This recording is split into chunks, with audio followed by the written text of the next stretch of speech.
Breaking today, the final traces of Prince Harry and Meghan Markle from the British royal family are being erased. She knows that in 2027 she wants all eyes on her. She wants the royal family to be at the Invictus Games, and I think that for her that is crucial, because if we think about it, the Sussex's only real tangible value is their proximity to the royal family. So if she can kind of be the star of the Invictus Games in 2 years' time, that gives her another 5 years of press, of deals and money making. So it's all part of a grand plan, I think.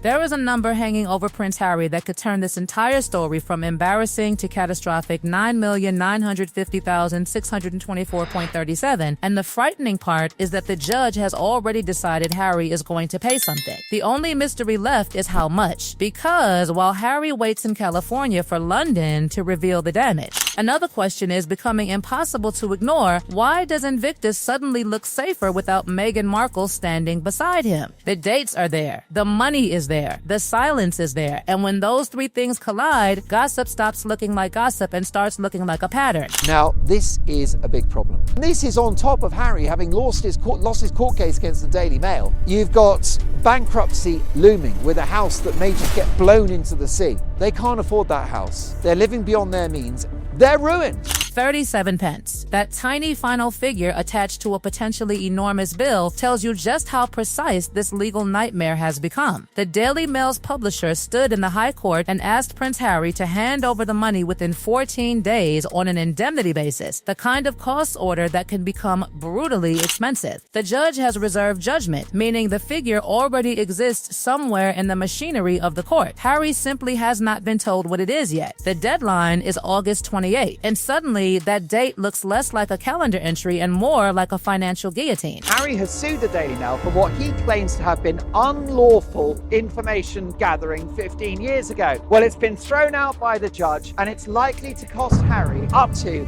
$10 million.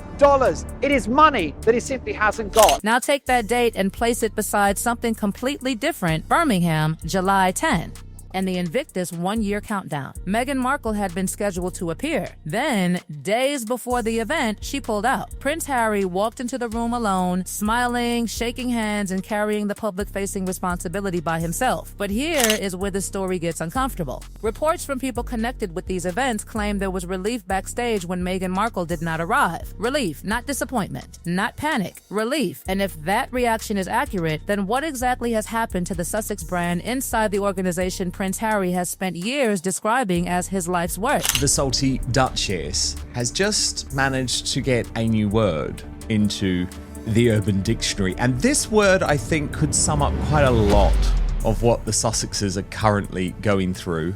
Unsussexful. Because the legal problem is not the only fire burning. In just 5 months, the charity Prince Harry founded in his mother's memory had filed a defamation claim. Sponsors were being discussed, fundraising was under scrutiny, and public approval figures were looking painfully weak. Then came the palace speculation claims that arrangements were being considered for what happens if this marriage ultimately breaks apart. 2 people. One extraordinary week, multiple crises arriving at once, and sitting right in the middle of it is August 28th. It's a problem, but also let's not forget, Sentabali is gone, but they're still suing him. So that case coming up for defamation, and won't that be interesting to see if it settles or not?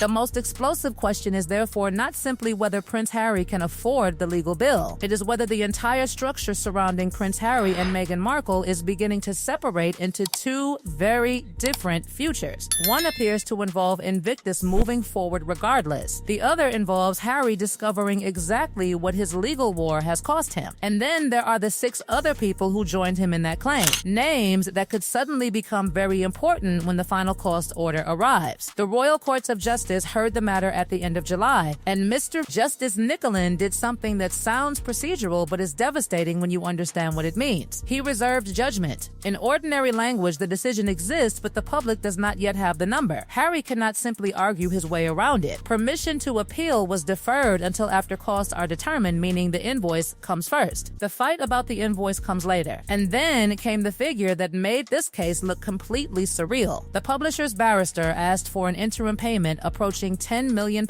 specifically $9,950,000, on an indemnity basis. Harry's side offered $8 million and accepted that a costs order would follow the event. The full bill being discussed was around $5 million, while the court-approved budget had been dramatically exceeded. His own barrister, Nicholas Bacon KC, reportedly described the amount as eye-watering and astonishingly high. Suddenly, this was no longer just another celebrity privacy battle. This was a financial war. And the irony is brutal. Prince Harry spent years publicly attacking the British press. Yet now, the legal machinery of that same British system is preparing to determine what his challenge has cost him. His statement after the verdict called the ruling a complete and obvious whitewash. 10 days later, that statement was brought back into the courtroom by the publisher's barrister, who described it as wholly inappropriate and unreasonable while arguing for the costs order. That is the kind of detail that makes lawyers pay attention, because words do not disappear simply because the cameras move on. And Harry was not alone. He was claimant number 6 of 7, alongside Baroness Doreen Lawrence, Sir Elton John, David Furnish, Elizabeth Hurley, Sadie Frost, and Sir Simon Hughes. Every claim was dismissed. 9 of these 7 allegations were rejected in the judgment delivered on July 7. Now, one global figure is expected to be divided among the 7 claimants. So the question becomes viciously simple. Who pays? Does Prince Harry have enough money? Does insurance cover the damage? Does somebody else absorb the burden? Or does this eventually reach into the fortune he inherited from his mother? And while that legal storm approaches August 28, another story has already begun moving in the opposite direction in Invictus. The irony becomes almost impossible to ignore when you go back to 2014. The original Invictus launch involved money from a royal charity established for wounded servicemen and additional money from bank fines released through the government. 12 years later, government backing remains part of the financial architecture. Yet Prince Harry has repeatedly presented Invictus as the great personal achievement that defines him. So where does the personal responsibility end and institutional protection begin? That is the question critics keep circling. The veterans are unquestionably the heart of the event, but the organization surrounding them has become increasingly complicated, with questions over spending, fundraising, and governance refusing to disappear. Then comes the commercial picture. Prince Harry traveled thousands of miles to Britain this summer, partly to help attract money for the Birmingham Games. Yet the commercial figure being discussed was only around $4 million from roughly 11 sponsors against the much larger government safety net. And that is where the Sussex branding argument starts to crack. If their presence is supposed to guarantee attention, why does the event continue attracting partnerships after Meghan Markle disappears from the schedule? If their names are supposedly indispensable, why does the organization have an independent leadership structure that does not depend upon either of them? Those are uncomfortable questions because they attack the very premise of the brand. And then the accounts add another layer. The foundation's income reportedly increased by 41%. Cash reserves reached around $3 million, while money reaching veterans organizations fell by 63%, from $534,000 to $200,000. That difference is impossible to ignore. It does not automatically prove wrongdoing, but it absolutely explains why scrutiny intensifies. Reports have also raised concerns about redacted documents and a lack of transparency. When a charity connected to wounded servicemen has unanswered questions about how money moves, every missing detail becomes louder. And now, the legal bill returns like a boomerang. The publishers wanted almost $10 million immediately. Harry's side offered $8 million. The broader cost figure being discussed could become enormous. Nicholas Bacon KC reportedly called it astonishingly high, while the publishers argued that the case had consumed tens of millions in legal expenses and court time. 7 claimants entered the battle. 9 of these 7 allegations were rejected, and the judge made the crucial point that Prince Harry would be paying a sum to be confirmed in judgment. That sentence is what changes everything, because while that bill approaches, the other parts of the Sussex empire appear to be shrinking. Sentabale has its own dispute. Arkawell's Netflix relationship has reportedly changed from a traditional deal to a first-look arrangement. The business empire that once appeared unstoppable now looks increasingly dependent on finding the next project, the next contract, and the next commercial opportunity. And then there is the most painful comparison of all. Harry's approval rating reportedly improved after he met his father. That meeting matters because it creates a pattern. One afternoon with his father, and the numbers moved upward. Meanwhile, Meghan Markle's figures remain dramatically weaker in the same polling discussions. Suddenly, the road back to Britain does not look entirely impossible for Prince Harry, but it appears to have one very uncomfortable condition: he may have to walk it alone. The Birmingham Birmingham event provided the visual clue. Meghan Markle withdrew. Prince Harry appeared alone. The event continued. Sponsors continued. The games continued. The veterans remained at the center. And the machinery did not collapse. That is the part nobody in Montecito can easily explain away. Because on August 28, Prince Harry may learn what his legal battle is worth in pounds and pence. Invictus, meanwhile, has something he desperately needs, a future that does not depend entirely on him. The games are scheduled to go ahead in Birmingham in 2027,